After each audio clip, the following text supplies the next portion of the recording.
Au cœur de l'Italie, à Rome, dans la cité du Vatican, un édifice incarne à lui seul l'histoire, les excès et le pouvoir de l'Église catholique, la basilique Saint-Pierre.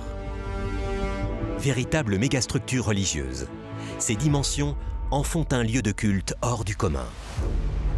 219 mètres de long, 155 mètres de large, Saint-Pierre est capable d'accueillir 150 000 fidèles. C'est dans son sous-sol qu'au cours des années 1940 ont été retrouvés des ossements. Pour l'Église, il s'agirait de reliques du plus important des apôtres, Saint-Pierre. Saint-Pierre de Rome est une basilique à part. C'est un chantier unique, mais c'est en même temps un bâtiment qui ne peut être comparé à aucun autre. Commencée en 1506, la construction de cette église hors du commun a duré 120 ans. Le chantier de Saint-Pierre est indubitablement le plus grand chantier à ciel ouvert d'Europe. Plus d'un siècle de travaux, pendant lesquels se sont succédés des milliers d'ouvriers et des dizaines d'architectes. Parmi eux, le plus grand artiste de la Renaissance, Michel-Ange. Le point d'orgue de ce chantier fut l'édification du dôme de Saint-Pierre.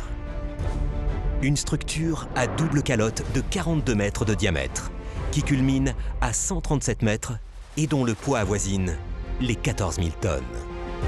Ça a été le plus grand exploit technique de l'architecture occidentale. Je n'en connais pas de comparable.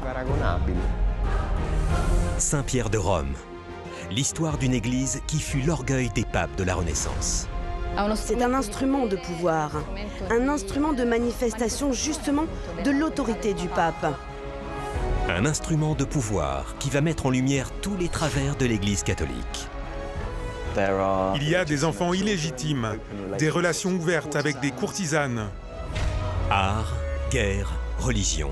Saint-Pierre de Rome, le chef-d'œuvre de la Renaissance et du baroque, s'imposera au fil des siècles comme l'église de tous les excès.